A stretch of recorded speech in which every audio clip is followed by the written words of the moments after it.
নমস্কার বন্ধুরা, আজকে আমি আপনাদের কাছে নিয়ে এসেছি চিকেনের একদম অন্যরকম একটা রেসিপি।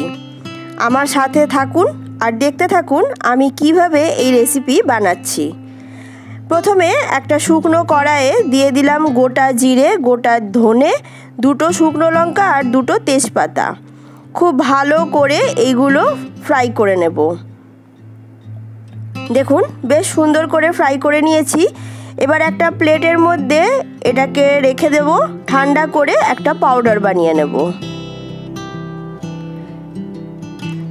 এখানে 700 থেকে 750 গ্রাম চিকেন আছে। খুব ভালো করে ধুয়ে পরিষ্কার করে নিয়েছি। এবার এর মধ্যে দিয়ে দিলাম 2 থেকে 3 চামচ টক দই। আর যেই মশলাটা আমি ড্রাই রোস্ট করে গুঁড়ো করে রেখেছিলাম তার থেকে 1 চামচ আমি দিয়ে দিলাম, আর দিলাম 1 চামচ লবণ। খুব ভালো করে এই মশলাটা এই চিকেনের সাথে মিশিয়ে নেব। তারপরে 1 ঘন্টা এটাকে ম্যারিনেট হওয়ার জন্য রেখে দেব। হাতে সময় যদি কম থাকে তাহলে অন্তত 20 থেকে 30 মিনিট এটাকে রেখে দেবেন। চিকেনটা ভীষণ সফট হয়ে যাবে আর খুব ভালো সেদ্ধ হবে। যতক্ষণে চিকেনটা ম্যারিনেট হচ্ছে এখানে আমি একটা বাটির মধ্যে জল গরম বসিয়েছি। দিয়ে দিলাম 4টে পেঁয়াজ, মিডিয়াম সাইজের পেঁয়াজ আমি এখানে ব্যবহার করেছি। কয়েক কোয়া রসুন দিলাম, কিছু আদা আর একটা টমেটো। খুব ভালো করে একটু সময় নিয়ে এটা বয়েল করে নেব। তারপরে জলের থেকে এই পেঁয়াজ, আদা, রসুন, টমেটো এগুলো তুলে ঠান্ডা করে একটা পেস্ট তৈরি করে নেব। জলটা কিন্তু আমি ফেলে দেব না, রান্নাতে এই জলটাই আমি ব্যবহার করব। বাড়িতে থাকা খুব সামান্য উপকরণ দিয়েই তৈরি হয়ে যাবে চিকেনের আজকের এই রেসিপি। খেতে হবে অসাধারণ সুস্বাদু আর সময়ও লাগবে খুব কম। একটা মিক্সিং জারের মধ্যে এখানে আমি নিয়েছি কিছু চিনেবাদাম। চিনেবাদামটা 30 মিনিট ভিজিয়ে রেখে খোসাটা আমি ছাড়িয়ে নিয়েছি। আর দিলাম 2 চামচ পোস্ত। বাদাম আর পোস্তর একটা পেস্ট তৈরি করে রাখবো। কড়াইয়ের মধ্যে সাদা তেল গরম করে দিয়ে দিলাম ডুমো করে কেটে রাখা আলু। শুধুমাত্র লবণ দিয়ে আলুগুলো ফ্রাই করে নেব। এখানে কোনো রকম হলুদের ব্যবহার আমি করব না। আলুগুলো ফ্রাই করা হয়ে গেছে। একটা বাটির মধ্যে আলুগুলো তুলে নিচ্ছি। এবার এই অবশিষ্ট তেলের মধ্যে দিয়ে দেব গোটা গরম মশলা, একটা তেজপাতা আর কিছু সাজিরে।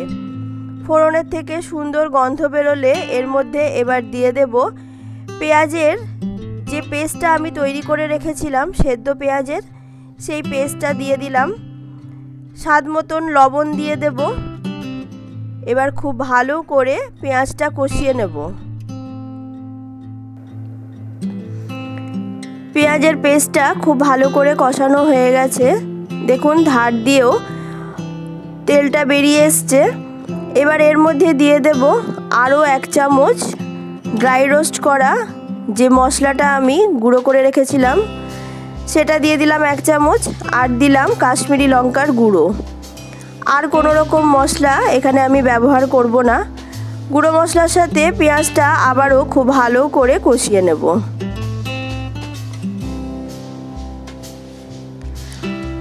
মশলা যত ভালো কষানো হবে যে কোনো রান্নার স্বাদও ততটাই ভালো হবে।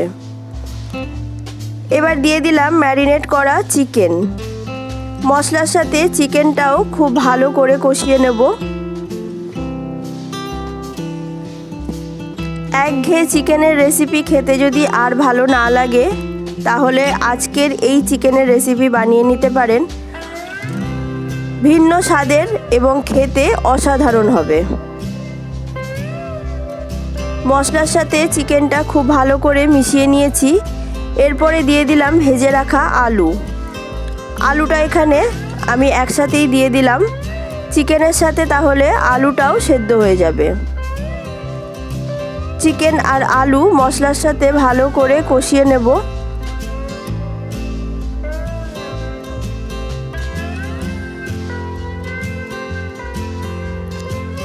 তারপরে এখানে দিয়ে দেব বাদাম আর পোস্তর পেস্ট,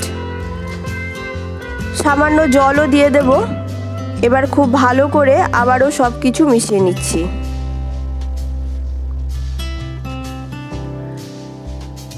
সব কিছু ভালো করে মিশিয়ে নেওয়ার পরে ঢাকা দিয়ে 5 থেকে 6 মিনিট রান্না করে নেব। দেখুন চিকেনের থেকে কতটা পরিমাণে জল বেরিয়েছে। আর এখানে আমি বাইরের কোনো জল ব্যবহার করব না, পেঁয়াজ সেদ্ধর যে জলটা সেই জলই আমি আরও কিছুটা দিয়ে দিলাম। যতটা আমি গ্রেভি রাখতে চাই ঠিক ততটা পরিমাণে জল আমি এখানে ব্যবহার করেছি। ওপর থেকে কয়েকটা চেরা কাঁচা লঙ্কা দিয়ে দিলাম।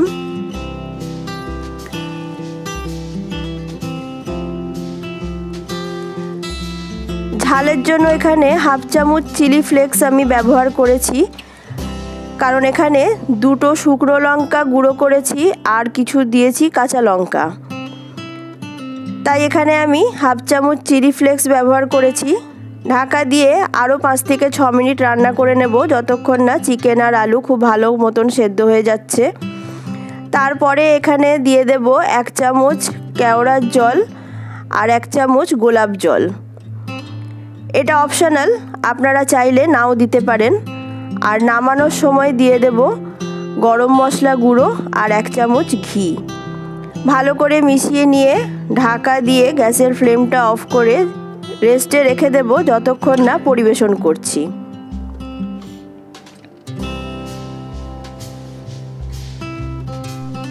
গরম গরম ভাত, রুটি, পরোটার সাথে চিকেনের এই রেসিপি যেমন অসাধারণ লাগবে, পোলাও অথবা ফ্রাইড রাইসের সাথেও এটি দুর্দান্ত লাগবে। আমার আজকের চিকেনের এই রেসিপি আপনাদের যদি ভালো লেগে থাকে আমার ভিডিওতে লাইক ও কমেন্ট করে আমাকে অবশ্যই জানাবেন। আর আমার চ্যানেলটি সাবস্ক্রাইব করে আমার পাশে থাকবেন। তাহলে আজকের মতন আমি আসি। আপনারা সবাই ভালো থাকবেন, সুস্থ থাকবেন। দেখা হবে আবার নতুন কোনো রেসিপি নিয়ে আমার পরের ভিডিওতে। নমস্কার।